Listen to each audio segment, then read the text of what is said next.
Hello students. तो अब हम लोग आ चुके हैं किसके पार्ट 2 पे इस चैप्टर के। ठीक है, तो फर्स्ट पार्ट में हम लोगों ने यहाँ तक कवर कर लिया था। ठीक है, तो यहाँ से अब हम लोग कंटिन्यू करेंगे, ये हमारा नेक्स्ट फेज होगा। तो पहले मैं बता दूं कि जैसे कि ये एनसीईआरटी लाइनर सीरीज है। ठीक है, इसमें हम लोग क्या कर रहे हैं, इसमें हम लोग एनसीईआरटी के थ्रू जा रहे हैं, एक एक लाइन, कोई भी लाइन छोड़ा नहीं जा रहा है यहाँ पे। ठीक है, और आपको पता ही हुआ जैसे नीट का लेवल धीरे धीरे बेसिकली एनसीईआरटी फोकस होते जा रहे हैं, ज़्यादा से ज़्यादा क्वेश्चंस आपको एनसीईआरटी से ही आ रहे हैं। ठीक है, और एक भी मार्क्स गंवाना हमारे लिए सही नहीं होगा, इसलिए हम लोग क्या कर रहे हैं, हम लोग एक एक लाइन ध्यान से देख रहे हैं। ठीक है, इससे आपका अच्छा खासा रिवीजन भी हो जाएगा, और आपने अगर कभी एनसीईआरटी नहीं भी पढ़ी है अच्छी से तो इससे आपका वो भी कवर अप हो जाएगा। ठीक है, तो बेसिकली हम लोग बहुत ज़्यादा डेप्थ में नहीं जा रहे हैं, बट जितना एनसीईआरटी में लिखा हुआ है उतना तो हम लोग ज़रूर करके ही जा रहे हैं। ठीक है, तो ये फंडा है। तो आपको क्या करना है, आपको तो अब सब्सक्राइब कर लेना है सबसे पहले मेरे चैनल को। ठीक है, और हम लोग कंटिन्यू करते हैं बिना टाइम वेस्ट किए। ठीक है, तो यहाँ से स्टार्ट हो रहा है। The oral cavity leads into a short pharynx which serves as a common passage for food and air। तो हम लोग बात कर रहे थे, यहाँ तक हम लोग बकल कैविटी में पहुंच गए थे, या ओरल कैविटी आप जिसे बोल रहे हो वहाँ तक पहुंच गए थे। अब ओरल कैविटी से आगे जैसे कि क्या होता है, जब फूड हम लोग के ओरल कैविटी में आएगा तो ओरल कैविटी से आगे शॉर्ट फैरिंग्स होता है। ठीक है, जो एक शॉर्ट स्ट्रक्चर है उसे हम लोग फैरिंग्स कह रहे हैं। तो oral cavity leads into short pharynx, यहाँ क्या हो रहा है, which serves as a common passage for both food and air. तो हम लोग जो फूड इनटेक कर रहे हैं और हम लोग जो एयर अंदर इंस्पायर कर रहे हैं वो दोनों के लिए कॉमन पैसेज है कौन, फेरिंग्स। तो मतलब यहाँ फूड भी आ रहा है, यहाँ एयर भी आ रहा है। ठीक है, तो फेरिंग्स, ये चीज ध्यान रखोगे, what is the common passage for both food and air, तो फेरिंग्स, ये चीज ध्यान रखो, क्वेश्चन फ्रेम हो सकता है। फिर दे रखा है the oesophagus and the trachea that is wind pipe open into the pharynx. तो ऑब्वियसली जो आपका इसोफेगस है और जो ट्रैकिया है दोनों आपको फेरिंग्स में ओपन होता है। क्यों ऐसा हो रहा है, ऑब्वियसली क्योंकि आपका जो है फूड और एयर दोनों का कॉमन पैसेज है कौन, आपका फेरिंग्स। तो इसोफेगस में फूड चला जाएगा और ट्रैकिया में आपको एयर चला जाएगा, तो इसलिए दोनों आपको फेरिंग्स में ओपन हो रहे हैं, ये चीज ध्यान रख लो। ट्रैकिया का दूसरा नाम विंड पाइप है। क्लियर। अब आगे बढ़ते हैं। A cartilaginous flap called epiglottis prevents the entry of food into the glottis, और glottis is what, opening of the windpipe. ठीक है, ड्यूरिंग swallowing, तो ऑफ कोर्स हो क्या रहा है कि जैसे कि आपने अच्छे से फूड लिया, मेस्टिगेट करा, फेरिंग्स में फूड आया, अब क्या हुआ, फेरिंग्स से आपका फूड जाने वाला है आगे, इसोफेगस में जाएगा, इसोफेगस से स्टमक में और आगे जाएगा। बट फेरिंग्स के बाद तो यहाँ दो ओपनिंग है आपके पास ट्रैकिया भी एक ओपनिंग है और एक इसोफेगस भी है। तो ऐसा क्या जुगाड़ किया गया जिससे कि ये फूड आपका ट्रैकिया में ना चला जाए। तो ऑब्वियसली ये जो ट्रैकिया है उसके आप बोल सकते हो कि ट्रैकिया, जिसे बेसिकली आप बोल सकते हो ग्लॉटिस भी बोल दो, ओपनिंग को हम लोग बोलते हैं ग्लॉटिस, ट्रैकिया की जो ओपनिंग है उसे हम लोग ग्लॉटिस बोल रहे हैं बेसिकली। ठीक है, ग्लॉटिस के ऊपर आपको प्रेजेंट है कार्टिलेजिनस फ्लैप, जिसे एपिग्लॉटिस कहा जा रहा है। ठीक है, एपी मतलब ऊपर, ग्लॉटिस के ऊपर, एपिग्लॉटिस, ये ध्यान रखो, कार्टिलेजिनस फ्लैप है, कार्टिलेज का बना हुआ है। तो ये पूछा जा सकता है एग्जाम में, मस्कुलर, बोनी, कंफ्यूज करने के लिए। तो कार्टिलेजिनस फ्लैप है आपका एपिग्लॉटिस। ठीक है, तो ये क्या करता है, it prevents the entry of food into the glottis. अब ये जो ओपनिंग ऑफ ट्रैकिया है जिसे हम ग्लॉटिस कह रहे हैं, ठीक है, यहाँ दिया हुआ है ये ओपनिंग ऑफ विंड पाइप। ठीक है, तो इसमें फूड ना जाए उसके लिए क्या होता है, ये आपका एपिग्लॉटिस प्रेजेंट रहता है, और जब हम लोग स्वेलो करते हैं तो एपिग्लॉटिस ग्लॉटिस को कवर कर देता है, जिससे कि फूड आपका इसोफेगस में चला जाता है, ना कि किसमें, ट्रैकिया में। तो आपका फूड ट्रैकिया में नहीं जा पाता है एपिग्लॉटिस के कारण। एपिग्लॉटिस क्या है, कार्टिलेजिनस फ्लैप, ये ध्यान रखोगे। The oesophagus is a thin long tube which extends posteriorly passing through the neck. तो ये ध्यान रखना, आगे मैं समझा रहा हूँ। Thorax and diaphragm and leads to a J-shaped bag like structure called stomach, आगे स्टमक ही होगा। तो इसोफेगस की बात कर लो तो इसोफेगस क्या है, it is a thin long tube.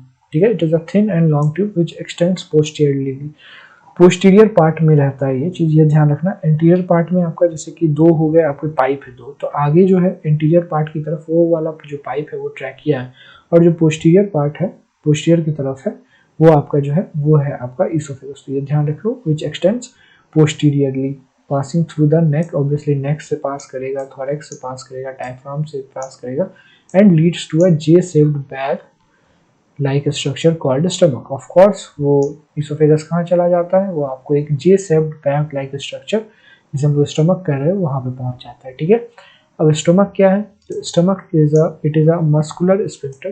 पहले यहाँ देख लेते हैं, चलो यहाँ क्या लिखा हुआ है, a muscular sphincter that is gastro oesophageal regulates the opening of oesophagus into the stomach. तो बात हो रही है कि जो आपका स्टमक तक इसोफेगस आया है तो कुछ तो रेगुलेशन होना चाहिए ना। तो एक मस्कुलर स्फिंक्टर प्रेजेंट रहता है, जैसे कि हम लोग गैस्ट्रो इसोफिजियल कह रहे हैं, ठीक है। गैस्ट्रो इसोफिजियल स्फिंक्टर बेसिकली आप इसे कह सकते हो, एक मस्कुलर स्फिंक्टर। ये कंट्रोल करता है क्या, जो कुछ भी आ रहा है इसोफेगस से उसका एंट्री स्टमक में, ये स्फिंक्टर कंट्रोल करता है, सिंपल एज दैट। वहीं दे रखा है it regulates the opening of oesophagus into the stomach. क्या आना है क्या जाना है वो सारा रेगुलेट करता है आपको gastro oesophageal sphincter. The stomach, located in the upper left portion of the abdominal cavity, has four major parts: a cardiac portion, into which the esophagus opens, a fundic region, main main central region, and a pyloric portion which opens into the first part of small intestine। तो एक लंबा चौड़ा line था। तो बोला जा रहा है कि जो स्टमक है आपको लोकेटेड कहाँ है, it is located in the upper left portion of the abdominal. आपका एब्डोमिनल कैविटी है उसका अपर लेफ्ट पोर्शन में आपका लोकेटेड है स्टमक, ठीक है। अब स्टमक के भी आपके 4 मेजर पार्ट्स है। एक कार्डियक पोर्शन है, ठीक है, जहाँ पे क्या होता है इसोफिगस आपका ओपन होता है। तो जैसे कि यहाँ पे आप बात कर लो, हाँ चलो स्टमक है तो इसोफिगस आ रहा है और यहाँ पे ओपन हो रहा है, यहाँ जो ऐसे से कर रहा हूँ यहाँ ओपन कर रहा हूँ। तो ये रीजन कौन सा है, ये आपका कार्डियक रीजन है जैसा लिखा हुआ है, ठीक है। वही बोलना चाह रहे हैं ऊपर ये पहला जो है कार्डियक रीजन है, पोर्शन इनटू विच इसोफिगस ओपन्स। दूसरा है फंडिक रीजन, फंडिक रीजन देख लो ऊपर सा रीजन यहाँ पे जो प्रेजेंट है फंडिक रीजन। तीसरा आपको क्या दे रखा है, तीसरा दे रखा है body. Body is the main central region, सारा काम यहाँ होने वाला है। तो बॉडी जो है आपका वो मेन रीजन है, body is the main central region, ठीक है। और उसके बाद आ जाता है आपका पाइलोडिक पोर्शन, और पाइलोडिक पोर्शन एक ऐसा पोर्शन है which opens into the first part of small intestine, that is डियोडेनम।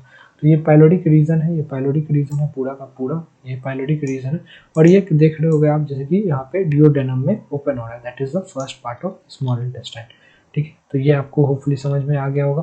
अब आगे देखते हैं क्या दे रखा है। Small intestine is distinguishable into 3 regions: a C shaped duodenum, a long coiled middle portion jejunum, and a highly coiled ileum.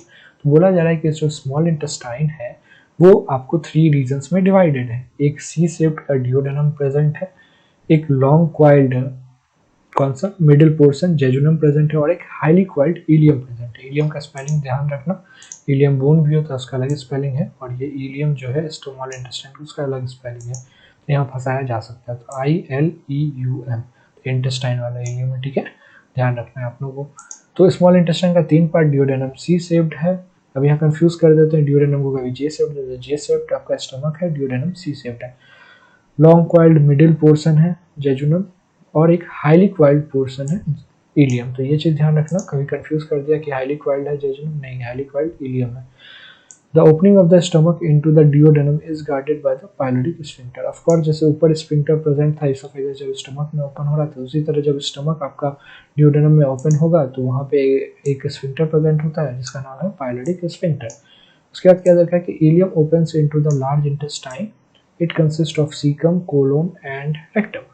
तो आगे बोला गया है जो लास्ट पोर्शन है जेजुनम हो गया, फिर इलियम आ गया। तो इलियम जो है स्मॉल इंटेस्टाइन का पार्ट है, ये लार्ज इंटेस्टाइन में ओपन होता है, ठीक है। Ileum opens into the large intestine, वहाँ क्या फंडा है, large intestine consist of caecum, colon and rectum. अब लार्ज इंटेस्टाइन में 3 part, caecum, colon and rectum. अब caecum is a small blind sac which host some symbiotic microorganisms. अब यहाँ पे देखो थोड़ा डायग्राम, आपको थोड़ा क्लैरिटी मिलेगा। यहाँ देखो मैं क्या कहना चाह रहा हूँ, ये स्मॉल इंटेस्टाइन है बीच वाला सारा, ये समझ में आ गया होगा। ये इलियम पोर्शन है, ठीक है, ये वाला जो पोर्शन है ये इलियम है। ये ओपन हो रहा है कहाँ, सीकम में ओपन हो रहा है, फिर ये ऊपर जा रहे हैं ऑफकोर्स सीकम से ऊपर कहाँ, कोलोन में आ गया। कोलोन का भी 4 पार्ट है बेसिकली, ये कोलोन में चला गया, फिर ये जो कोलोन है ये जाके फाइनली यहाँ पे रेक्टम में ओपन हो रहा है, ठीक है। तो ये आपको होपफुली आइडिया मिल गया होगा, इसीलिए डायग्राम दे रखा था, ठीक है, क्लैरिटी मिल गई होगी। अब दे रखा है कि caecum is a blind sac, small blind sac which host some symbiotic microorganisms. Of course जो सीकम है ये एक ब्लाइंड सैक है, ठीक, जो उसमें कि आपको बहुत सारे, क्या बोल सकते हो, सम, बहुत सारे तो नहीं, सम सिम्बायोटिक माइक्रो ऑर्गेनिजम्स प्रेजेंट रहते हैं। तो अदर हमारे में तो चलो ये जो ब्लाइंड सैक स्ट्रक्चर है, यहाँ पे जो सिम्बायोटिक माइक्रो ऑर्गेनिजम्स है वो थोड़ा बहुत तो हेल्प करते ही हैं, ठीक है। तो ध्यान रखते हैं। Narrow finger like tubular projection, the vermiform appendix which is a vestigial organ. तो ऑफकोर्स ये जो दे रखा है वर्मीफॉर्म अपेंडिक्स बारे में, ये थोड़ा इंपॉर्टेंट है।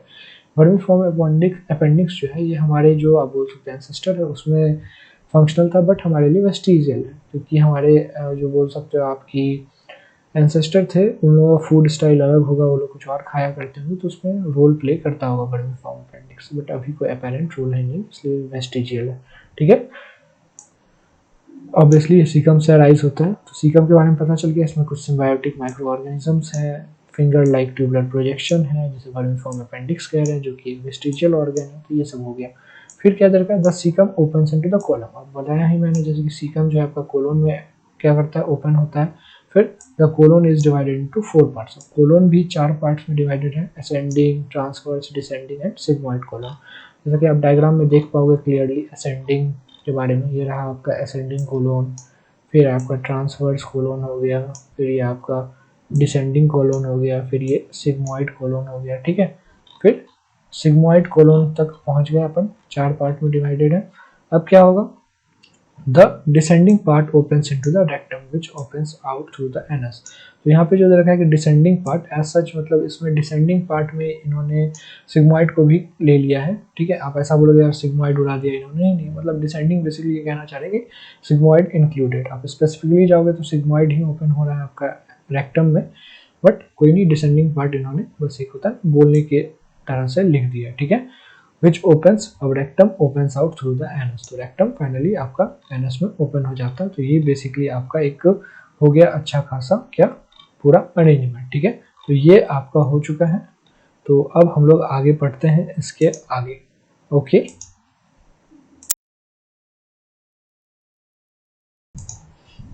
the wall of alimentary canal from esophagus to rectum possesses 4 layers, namely serosa, muscularis, सब म्यूकोसा एंड म्यूकोसा। तो हमें क्या बोल रखा है, जो हमारा एलिमेंट्री कनाल का वॉल है, ठीक है, एलिमेंट्री कनाल का जो वॉल है कहाँ से, इसोफेगस से लेके रेक्टम तक, मतलब पूरा एलिमेंट्री कनाल के बारे में बात हो रही है। ये 4 लेयर से मिलकर बना हुआ है, it is made up of 4 layers या इट पोजेसेस 4 लेयर्स, जिनका नाम दे रखा है सिरोसा, मस्कुलरिस, सब म्यूकोसा और म्यूकोसा। सिरोसा जो है सबसे आउटर मोस्ट लेयर है, उसके अंदर वाला लेयर है आपका मस्कुलरिस, उसके अंदर वाला लेयर है सब म्यूकोसा और सबसे अंदर वाला लेयर है आपका म्यूकोसा। तो ये डायग्राम से आपको अच्छे से समझ में आएगा।